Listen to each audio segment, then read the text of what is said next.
propor para vocês agora uma outra análise. O presidente Joe Biden está começando a perder apoio entre os eleitores por causa da guerra em Gaza. Essa é uma disputa, essa eleição americana, que vai ter impacto tanto na guerra de Israel contra o Hamas, quanto na guerra da Ucrânia, quanto em outras posições aí geopolíticas em relação a Vladimir Putin, até em relação aqui ao Brasil. Lorival Santana, qual grupo de eleitores de Biden está mais sensível à guerra de Gaza? Como que isso influencia? Eu queria que você fizesse as duas vias. Como que a guerra em Gaza vai influenciar na eleição de Biden e como uma vitória de Biden ou Trump vai influenciar na guerra de Israel contra o Hamas? A guerra de Biden criou um problema para a base eleitoral do Biden, a adesão ao Biden, porque existe o Partido Democrata, ele é muito mais heterogêneo do que o Partido Republicano, embora o republicano também seja heterogêneo. Por sinal, nessas bocas de urna da CNN, 1/3 se revelaram mega, ou seja, apoiadores do movimento do Trump, e 2/3 não apoiadores, mas mesmo assim, uma parte desses que não apoiam diretamente o movimento do Trump votam no Trump nas primárias. Mas voltando aos democratas, eles vão desde a extrema esquerda até a direita. E aí essa parte de esquerda que não está contente com a forma como os Estados Unidos continuam apoiando Israel. Lembro que os Estados Unidos vetou 3 resoluções do Conselho de Segurança que pediam um cessar-fogo. Lembro que os Estados Unidos enviam 3,8 bilhões de dólares para Israel por ano, isso há décadas. E a presidente da Comissão de Execução Orçamentária do Senado, que é democrata, pede a suspensão dessa ajuda a Israel. Mas o Biden não vai fazer isso porque teme o lobby judaico e o voto batista evangélico que apoia Israel. Américo Martins, Ucrânia. Como que o resultado dessa eleição lá na frente pode impactar na guerra da Ucrânia, que está se arrastando há muito tempo, e na relação dos Estados Unidos com Vladimir Putin e todos os efeitos geopolíticos que essa relação tão delicada gera?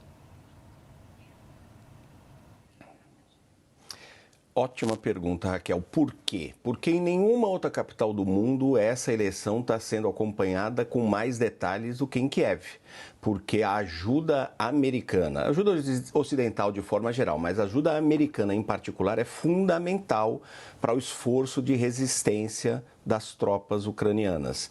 E o presidente Volodymyr Zelensky chegou a dizer isso. Se essa eleição mudar alguma coisa na política de apoio dos Estados Unidos à Ucrânia, nós vamos ter uma grande ameaça que seria, obviamente, a vitória da Rússia. E aí não é uma ameaça apenas à Ucrânia, mas uma ameaça à Europa. Ele não usou nomes, mas na prática o que ele estava dizendo é essa coisa do Trump dizer, como disse no ano passado, que resolveria a questão da guerra da Ucrânia em 24 horas, é uma grande ameaça a esse esforço de resistência. É uma ameaça velada de que o Trump não manteria o tamanho do apoio ao esforço de guerra da Ucrânia. Então, uma vitória do Trump pode, de fato, colocar em risco esse apoio. Uma vitória do Biden, em princípio, manteria a política, mas seria muito difícil para os Estados Unidos continuarem mantendo esse nível de apoio se os ucranianos não conseguirem algumas vitórias militares. Então, na Ucrânia,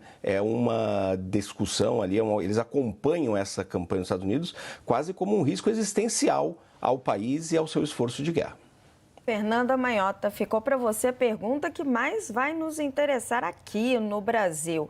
O presidente Luiz Inácio Lula da Silva não esconde que se ele estivesse nos Estados Unidos, ele tinha candidato Joe Biden, assim como Jair Bolsonaro também não escondia que quando ele era presidente, ele também tinha candidato nas eleições passadas, Donald Trump. O que as eleições nos Estados Unidos mudam? O resultado das eleições por lá vai mudar na relação aqui com o governo Lula? Raquel, acho que a gente precisa analisar essa questão sob 2 diferentes dimensões. Uma é a dimensão interna, né? A gente sabe que o que acontece no norte global reverbera para muito além dele, né? Cria salvo-condutos, cria precedentes. Isso aconteceu com o Brexit em 2016, aconteceu com o Trump, as ondas até hoje estão chegando por aqui, né? Então, há um efeito de validação de algumas plataformas, ideias, formas de pensar o mundo, e isso pode, claro, afetar o Brasil do ponto de vista da sua organização interna, nesse contexto que a gente enfrenta aqui também de polarização e, enfim, de um permanente confronto de crenças. Agora, pensando em política externa, eu diria que do ponto de vista pragmático, os governos sempre se adaptam, né? Tá aí a história para não nos deixar mentir. Aliás, uma das relações mais improváveis também envolvendo o presidente Lula, ele e o presidente Bush filho, por exemplo, que protagonizaram não só uma boa relação bilateral, como inclusive uma certa proximidade pessoal, né? Figuras cujas crenças, ideias, visões de mundo e políticas externas eram absolutamente antagônicas, mas ainda assim isso gerou proximidade. Eu não tenho dúvida de que grupos pró-business, os próprios diplomatas de carreira, esses sempre vão pensar nos interesses do Estado brasileiro e, portanto, independente de quem seja eleito, há uma linha de continuidade. Agora, as agendas comuns, no caso desse governo que hoje ocupa o Brasil, são mais afeitas às agendas de Biden, sobretudo considerando a diplomacia verde, considerando esforços, né, em relação a alguns temas sociais. O trumpismo, por definição, e a gente viu isso nos últimos anos do presidente Trump à frente do governo, é como alguns chamam a política externa da retirada. É um afastamento, um isolamento, e isso não interessa ao Brasil em algumas das frentes. Por outro lado, para finalizar, a gente talvez seja alvo de menos cobrança em algumas áreas e mais cobrança em outras, caso Trump seja eleito. Menos cobrança, por exemplo, em relação a questões internacionais mais óbvias, onde o Brasil atualmente tem se manifestado, mas mais cobrança, por exemplo, em tomar lado com a China, mais cobrança sobre Venezuela, esse tipo de assunto. Então, eu diria que nós estamos diante aí de um cenário desafiador em qualquer um dos casos que vem acontecer, Raquel. Se o Trump vencer, vai ser um sacode por aqui, né?